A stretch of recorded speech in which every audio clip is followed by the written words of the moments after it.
This is the new Hyundai i10 and it is the most affordable car I plan to review all year. Now personally, I've always loved the i10. I think they're fun little cars and I hope this one is exactly the same. And to find out if it is, I'm going to critique its design. It's like fitting a diffuser to your grandmother. Show you around its interior. So pretty much you can get a manicure in this car. Assess its performance. Come on, little car. Try not to crash it. Oh, that's the auto braking. Laugh at a man. He doesn't look happy. He's noticed. We're going to go and hopefully make it off here without driving into the sea. Now, before we get into all of that, please make sure you subscribe to this channel, hit the bell icon to turn your notifications on so you're alerted when we make a new upload. And of course, comment on this video, like it. Even if you don't like it, just like it. Anyway, what am I on about? Let's just get on with the video. Let's start this review by talking about the i10's design. So this new version is slightly lower than before and it's wider, and that's supposed to make it look more sporty, baby. They've even given it a diffuser at the back. It's totally fake, that diffuser.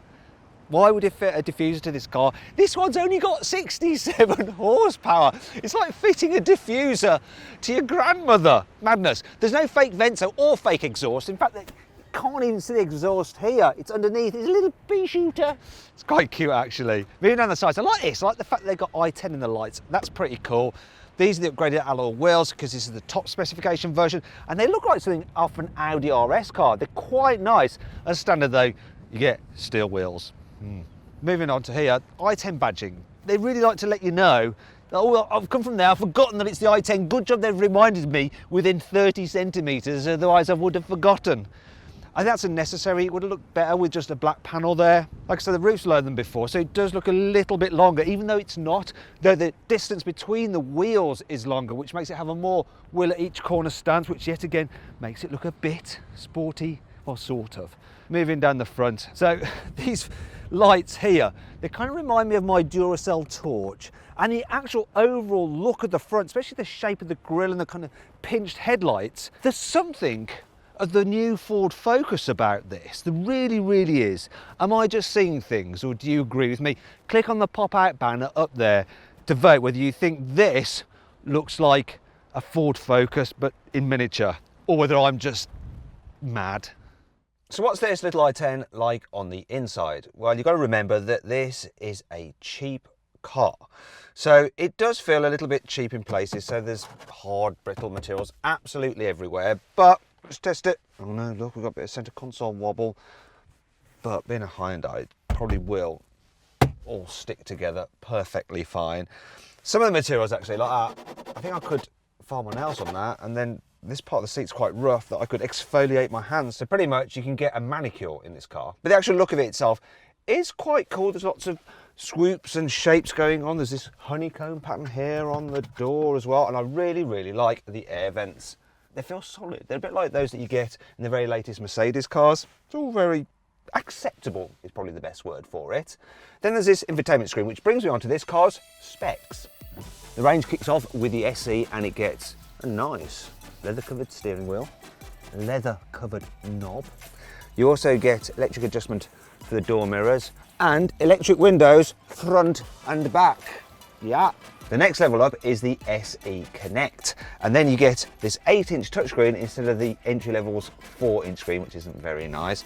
Comes with Android Auto and Apple CarPlay, Bluetooth voice activation, and look at this, look, a reversing camera. This is the trim level that I recommend. Top of the range cars are called premium, and they get stuff like heated seats, heated steering wheel, automatic climate control, oh lovely, and built-in sat-nav for the infotainment system, which is something you don't actually need because you're just going to use your phone, aren't you? You can get some various upgrades as well for this car, including wireless charging for your mobile phone. Lovely. As for normal connectivity, you've got USB there. You also have your 12-volt socket there. You can use this area for other storage if you're not charging your phone. There's a panel here for stuff. I like this little cutaway for the key. It's quite funny, look, it really does just perfectly fit the key there. Or maybe you could put a Dairy Lee or Laughing Cow cheese slice in there instead. Two little cup holders, which are only really good for smaller bottles, but check this out. The door bins, I can just remove it. It's tight fit, can fit larger bottles. Then you've got an okay-ish glove box with an extra tray area there. That does have a ridge on it though to stop things popping out when it accelerates, though to tell you the truth, this car doesn't do much in the way of accelerating. I think I've forgotten to tell you something. Oh, I know, yeah, the infotainment system. So the screen is nice and big, it's crisp as well. You've got these shortcut physical menu buttons down the side, which are easy to prod when you're driving. I'm not so keen on the big bezel here, but you get that on quite a lot of cars actually. And as for the navigation itself, it's not the smartest, it'll just take you a route and it doesn't seem to do much in the way of traffic avoidance. Anyway, what you're going to do, you're just going to plug in your phone and use Google Maps or Waze or something anyway. So there's probably little point in me reviewing infotainment systems. You're just going to use Android Auto or Apple CarPlay. Here in the back of the i10, it's surprisingly roomy for a small car.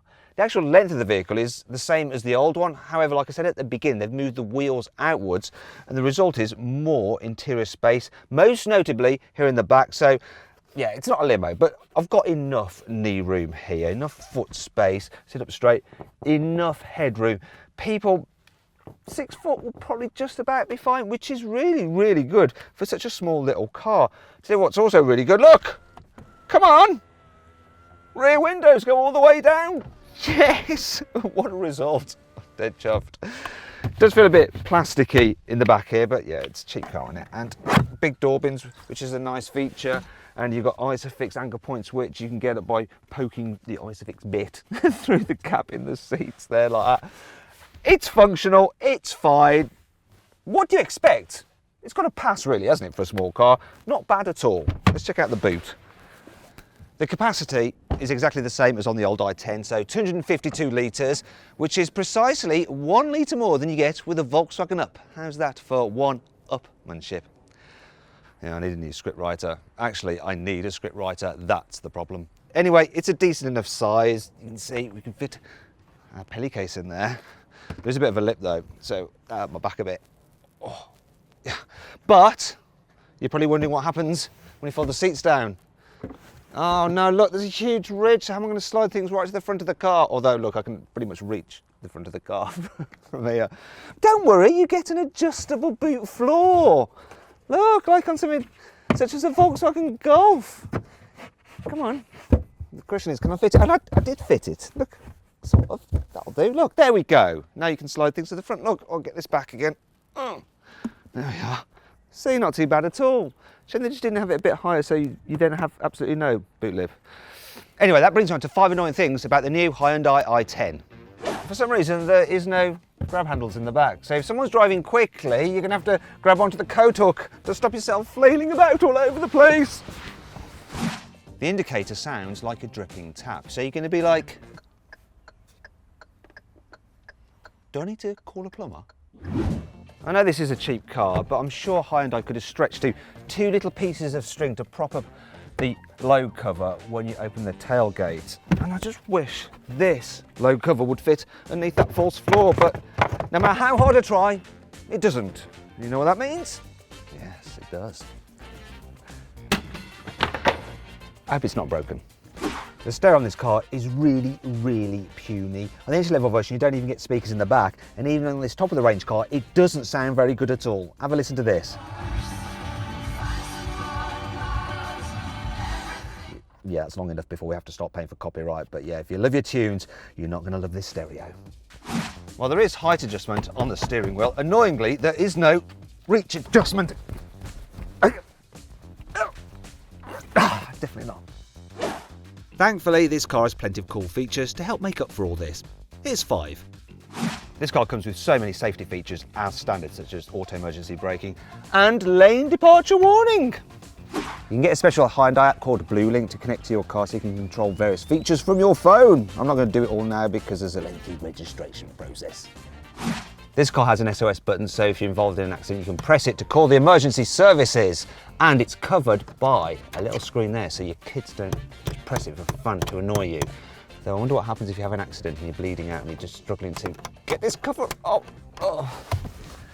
I like the way the backrests for the seats have a release lever rather than the normal ratchet system, because you can get it to the perfect position nice and easy then. Dead quick. I think I'll have it like that. Done. Being a Hyundai, you get a 5-year unlimited mileage warranty. Peace of mind. Right, and let's talk about engines. you're going to be able to get the i10 with a choice of 3 petrol engines. There's the 100 horsepower, 3-cylinder, 1-litre turbo in the i10N, the sporty version. Then there's the 1.2 litre 4-cylinder petrol with 84 horsepower. And then this 1 litre 3-cylinder with 67 horsepower. Now the range kicks off at £12,500, though if you click on the pop-out banner up there, you can see how much you can save on one of these cars, or any car for that matter, through CarWow. In fact, what I've done is gone onto our site and I've found the best deals possible on the i10 with the perfect trim and engine combination, in my opinion. So if you click up there, you can go check out my best deal on the i10 right now. And I'll tell you what it is not, it's not this engine, and I'll show you why now. I want to see how quick this little Hyundai can get from 0 to 60, so I'm going to launch it. Let's do this. Come on, i10. Oh, bit of wheel spin. Come on. Oh yeah, here we go. And the time is there. That's actually not too bad. I've got a bit of a confession to make. That's kilometres an hour, not miles an hour. I actually only went up to 40 miles an hour. If you want to do 0 to 60 miles an hour in this car, it will take you 15 seconds. My advice is pay the extra £500 it costs for the 1.2 litre 4-cylinder petrol engine, and it does feel quicker, usefully quicker. 0 to 60 then is just over 12 seconds, which isn't quite so bad. When you get on the motorway, this little i10 is actually all right. It doesn't feel like it gets blown about much, and it's reasonably quiet as well. Plus you've got lane keeping assist to stop you weaving about the place, so it will steer you back into lane. Oh, like that, you see, that's good, otherwise I'd have crashed into him by giving you that demonstration. However, we are presented with a hill, and I think my 67 horsepower just isn't enough now, so I'm flooring the throttle. Can we increase our speed? Come on, little car. I think we're losing speed, not increasing. It's not the steepest. Come on, it's barely holding it. I'm gonna have to drop a gear into 4th. We're accelerating very, very, very slowly, but we are accelerating. And we've now reached the top of the hill, thank God. This takes me back to when I had a Ford Fiesta. 998cc, a Mark 1 it was, and you had to drive that with plenty of planning, just like this. You would plan for hills, so you'd accelerate down them so you get some momentum to go up them. This is nowhere near as bad, but it's a similar kind of thing. Now you might think I've been mocking this low power engine, but you know, one of the advantages of not having too many horses is the fact that you don't have to feed them so much. So this thing is quite economical. I'm doing 5.6 litres per 100 kilometres, which works out to about 50 miles per gallon. But yeah, that's good. Saves you money. Be cheap to run this thing. This is what the i10's all about though. Round and round and round we go. When she'll understeer, nobody knows. My God, that's doing really well. There's the understeer. The tyres going. I love small, cheap cars. They are fun. They are fun. The i10 has always been great for driving in town, and this new one is no exception. The first thing you notice when you get into it is just how much you can see. There's loads and loads of glass, it's great. Huge door mirrors as well, make it dead easy to drive. Another thing that makes it dead easy to drive is the fact that you've got a really good turning circle. So I just realised I've gone completely the wrong way. So now I'm just going to do a U-E. Can I get it around? Oh, no. It's not that good a turning circle, but I'm not too worried because it's not the most expensive car, so I'm just going to go up the curb. There we go. Yep, there we go, it's fine. One thing that Hyundai always gets right on its i10s is the steering weight and the controls. So super light. The brakes strong but not too grabby. The gear shift in particular deserves praise. It's really nice. It's a nice gear shift. When you combine all this stuff together, it's one of the reasons why it is surprisingly enjoyable to drive this little thing. When you first jump in this car, you might think the suspension's a little bit on the firm side, but it's not bad. It doesn't crash over bumps. Look, I'm driving through potholes and through drain covers, and it's fine. It's actually pretty good. And because it is slightly firm, it does give it a slightly nippy, darty edge, and it means it doesn't flop around in the corners like some inexpensive small cars can. Oh, that's the auto braking. Good old auto braking. I was going to brake. It's just a little bit paranoid, but it's better to be safe than sorry. Another thing I really like about the i10 is the fact that it's very small, which just makes it easier when you're trying to maneuver about the place and squeeze through gaps, such as just randomly going through the petrol station and the car wash. It's just so easy to drive. I think I'm going the wrong way. Yeah, I'm definitely going the wrong way. Got a reversing camera. It's not the highest definition, but it will do. In fact, I'm going to do old school style. I'm going to look out the back window. Look at this, kids. This is how we used to drive back in the day. It's handy that it's got a big rear screen, actually. Makes it easy to do this. Although I don't need to because I've got parking sensors in this camera. Oh, well. What's he doing? You guys have got to see this. I mean, never before have I witnessed this on a car launch. A man has bought some engine that he's obviously rebuilding to the jet wash, to jet wash it out. Perhaps one of the very best things about a city car is that they're just so easy to park. So I'm gonna get and park this car now. Now there are quite a few spaces around here, but quite frankly there's nothing challenging enough for this car. I need to find something tight and difficult. Here we go, this will do it. Now can I get in here without curbing my alloy wheels? Oh, let's get, get in the right gear. Oh, pull it up the curb. Come on, 1 litre engine, you can do it. Oh, come on, whoa, bit of spin. Climbing aboard and into my parking space. I think that will do it. Can I get out of the car as well without bashing whatever that is next to me? Some weird ass car. I've no idea what that is. I don't think it's even a car. I think it's a quadricycle or something. Let's see if we can get out without bashing him. Come on. You can't have doors that are too big because then that's problematic. Can I squeeze out? Come on.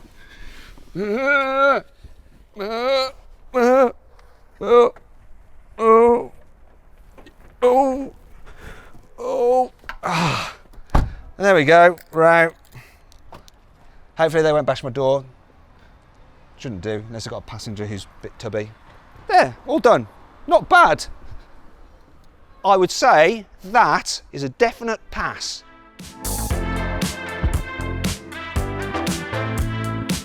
So then, what's my final verdict on the new Hyundai i10? Should you avoid it? Should you consider it? Should you shortlist it? Or should you just go right ahead and buy it? Well, I reckon you should just go right ahead and buy the i10. It's really good value for money and it's a great little car. Thrummy, thrummy, thrum, as though we've got a misfire. Yeah! The guy from Hyundai is wondering what the heck I'm doing, but yeah, I've arrived. Arrived. This is normal. Yeah, okay. Hello?